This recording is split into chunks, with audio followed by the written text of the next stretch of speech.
In 1992, Hoover UK launched a promotion that promised 2 free plane tickets to the US with the purchase of a vacuum cleaner. It sounded like a clever gimmick, but instead, it triggered lawsuits, public outrage, and one of the biggest marketing disasters in British corporate history.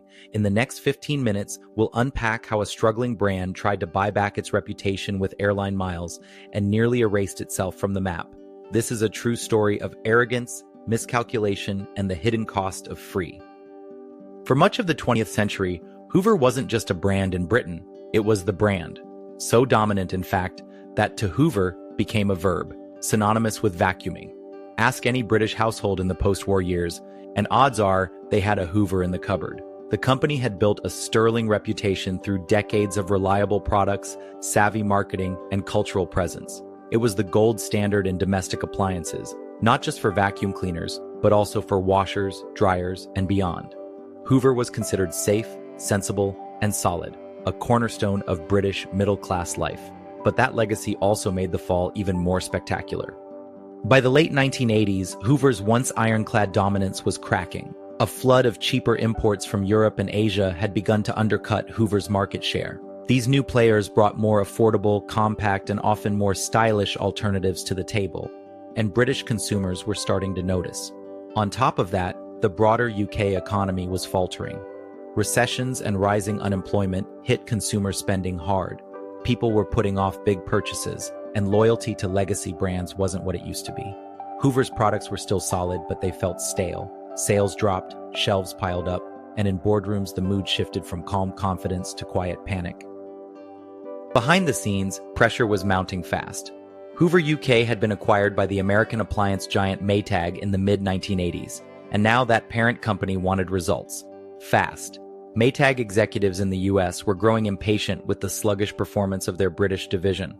Internal reports painted a grim picture: missed sales targets, bloated warehouses, and waning brand appeal.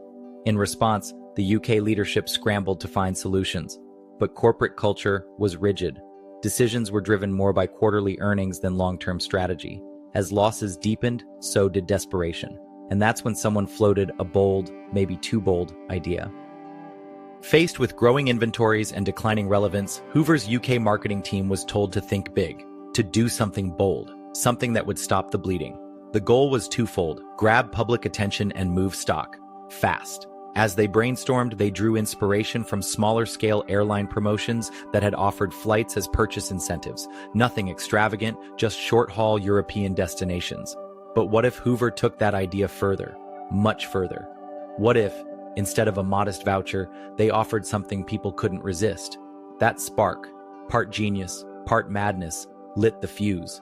The team wasn't just looking for a good campaign, they were hunting for a miracle.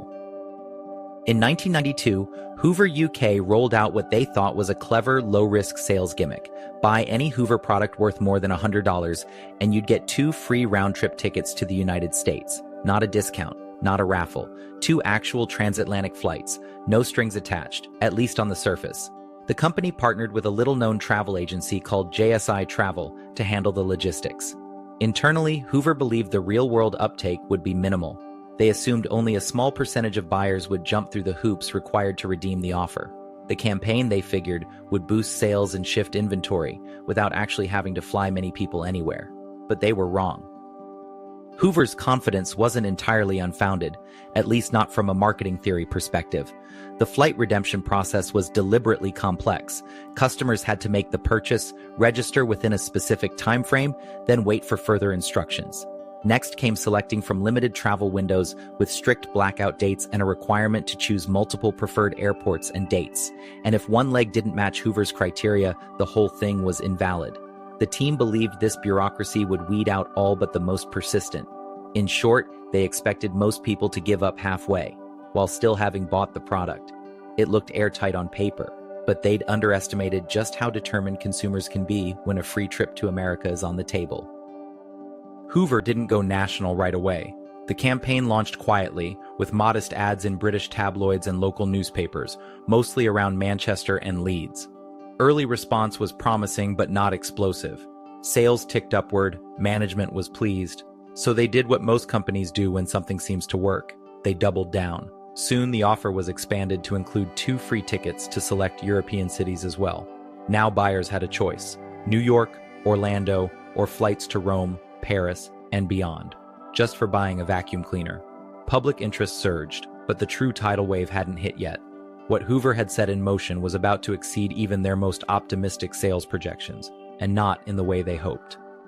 Once word spread, the British public responded with a level of enthusiasm Hoover simply hadn't imagined. People weren't just buying vacuum cleaners, they were buying only vacuum cleaners, sometimes multiple at a time, with no intention of keeping them. Thousands saw a loophole: buy the cheapest qualifying Hoover model, secure your flight, and resell or return the product afterward. Some even left the vacuums unopened, brand new appliances through classifieds and secondhand shops.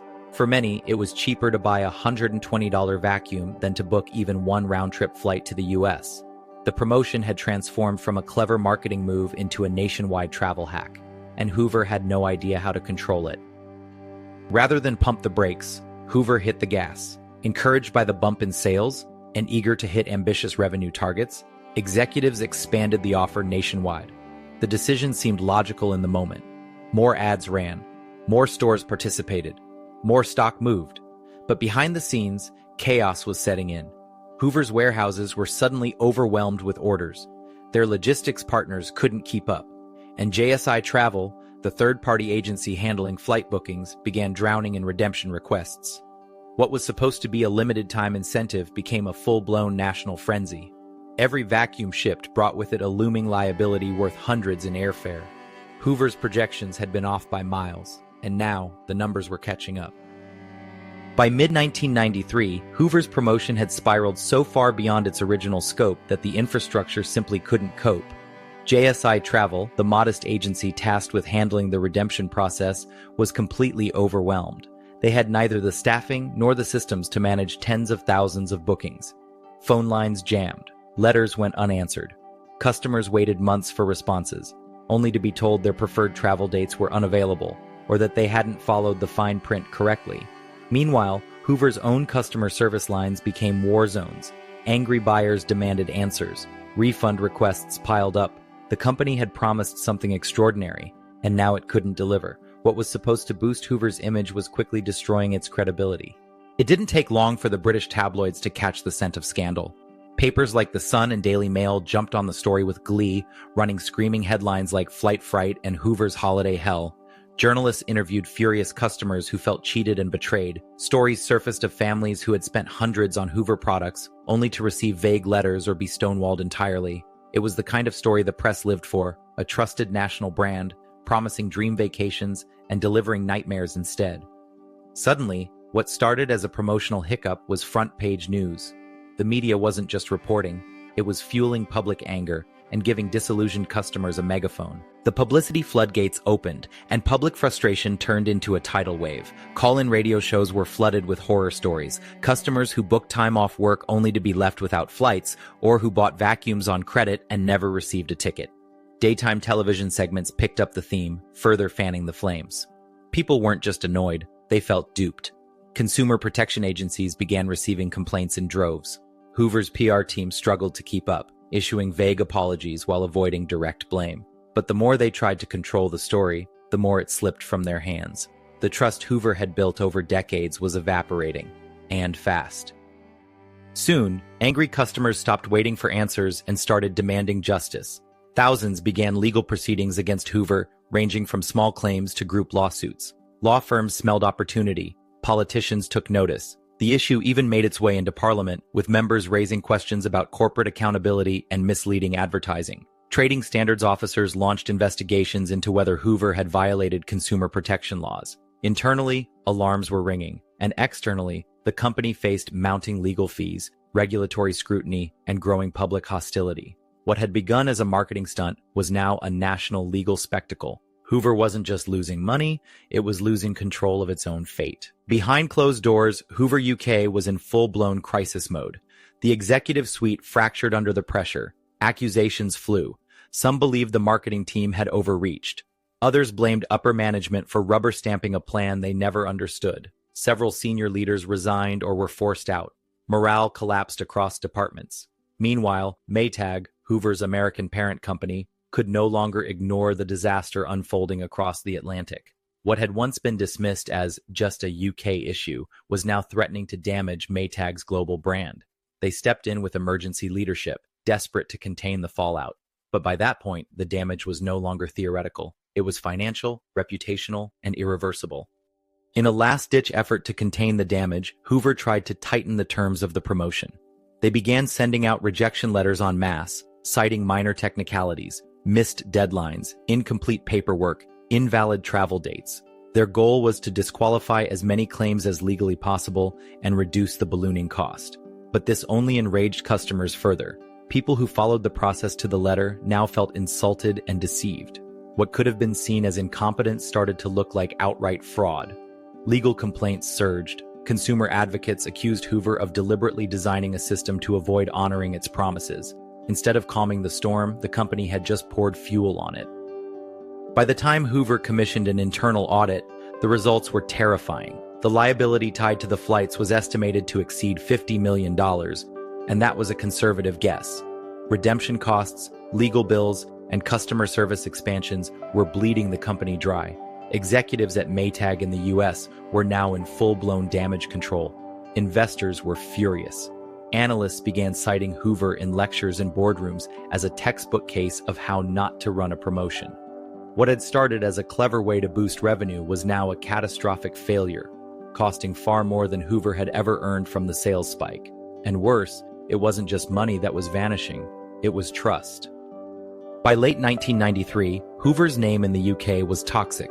Once synonymous with vacuuming, so much so that to Hoover became a verb, the brand now carried the stink of scandal. Retailers began quietly pulling Hoover products from shelves. Competitors capitalized, rolling out new models and ads that subtly mocked Hoover's disaster. Meanwhile, consumer trust collapsed. Surveys showed a dramatic drop in brand favorability. Sales didn't just fall, they cratered, sinking below pre-promotion levels. The campaign had successfully moved inventory in the short term, yes, but it had obliterated the very reason people bought Hoover in the first place: reliability. The brand's collapse wasn't sudden. It was slow, public, and humiliating. With lawsuits mounting and the UK division hemorrhaging money, Maytag finally made its exit. In 1995, it sold Hoover Europe, including the UK arm, to Italian appliance maker Candy for the symbolic sum of $1. That's right, £1. Just a few years earlier, Hoover had been a crown jewel in British households. Now it was a corporate hot potato. The estimated loss for Maytag? Over $130 million. Top executives at Hoover UK were replaced. Internally, the company tried to rebrand, reorganize, and recover. But the damage had been done. The flight fiasco wasn't just a marketing blunder, it was a defining failure. One that showed what happens when short-term desperation overrides long-term brand thinking. And what about the customers? Some, after years of persistence and legal pressure, finally did receive their flights, often long after they'd lost the time off, the interest, or the trust. Others never got anything. For many, it became more than a financial issue. It was personal, a betrayal from a brand they'd grown up with. Callers into radio shows would still bring it up years later. Tabloids referred to it as the Hoover scam. Even as the company tried to clean up its image, the public memory lingered. Hoover wasn't just a vacuum company anymore. In the UK, it became a cautionary tale, a name forever linked with broken promises and one of the costliest marketing disasters in corporate history. The Hoover flight fiasco didn't just burn a brand, it helped rewrite the rulebook. In the aftermath, UK regulators took a hard look at how promotional offers were marketed to the public. The Advertising Standards Authority received a flood of complaints and used the case to reinforce new guidelines around consumer promotions. Disclaimers couldn't be buried in fine print anymore. Companies had to clearly state the terms and limitations of offers up front, and any redemption scheme had to be both fair and realistic. In short, the Hoover case became a catalyst. It highlighted how even legally valid promotions can still be misleading if they create false expectations, and regulators responded accordingly. In classrooms around the world, Hoover's marketing meltdown became required reading. Business schools like Harvard, Wharton, and INSEAD added case studies dissecting every misstep. Lecturers broke down the psychology of incentives, the math of redemptions, and the fatal flaw of scaling a small idea without a scalable plan. Students debated what should have happened, what should have been caught, and whether anyone at Hoover could have predicted the collapse. The story lived on, not just as a historic blunder, but as a masterclass in marketing gone wrong. It wasn't about a vacuum cleaner anymore, it was about how even trusted brands can self-destruct if they gamble with trust. Today, Hoover still exists, but it's not the powerhouse it once was. In Europe, it survives as a modest appliance brand, far from its former dominance. The UK arm never truly recovered from the scandal. It's no longer a market leader, it's just one of many names on the shelf. The American parent, Maytag, eventually got bought by Whirlpool. And as for JSI Travel, the company that was supposed to handle all those free flights, they collapsed entirely. The demand overwhelmed them, and they went out of business soon after. Most of the original Hoover execs involved have long since retired or vanished from the public eye, but their mistake remains part of marketing history. So how does a campaign meant to boost sales turn into a $130 million disaster? The answer is a mix of bad math, blind optimism, and corporate pressure. First, Hoover completely misjudged consumer behavior. They thought the flights were too much trouble for most people to bother claiming. They were wrong. Then they underestimated redemption rates, forgetting how savvy and motivated people become when travel is on the line. They didn't stress test the logistics, relying on a tiny travel partner to deliver tens of thousands of flights. And worst of all, they ignored early warning signs. By the time they realized the fire was spreading, it was already too late to put it out. Behind the headlines and balance sheets were real people caught in the chaos. Customers who saved for years finally bought a Hoover, dreaming of a once-in-a-lifetime trip to America, only to receive rejection letters, runarounds, or nothing at all. Some gave tearful interviews on UK talk shows, others joined protests outside Hoover's offices. Internal whistleblowers later came forward, revealing memos that warned leadership early on.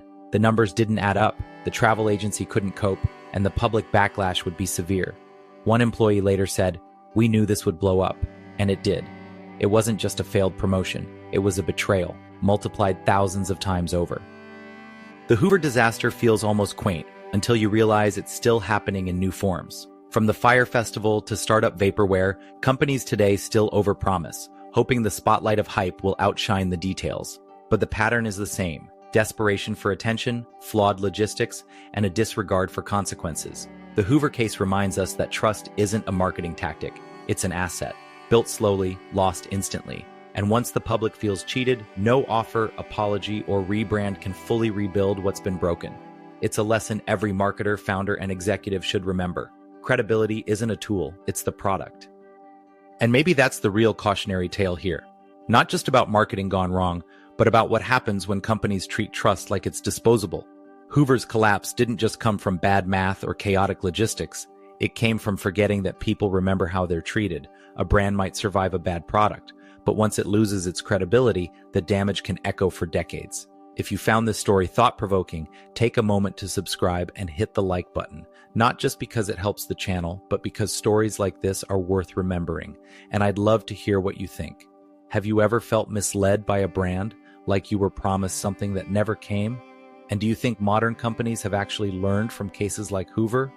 Or are they still repeating the same mistakes? Let me know in the comments. I read every one. And if this story caught your interest, you might also want to check out the video right before this one.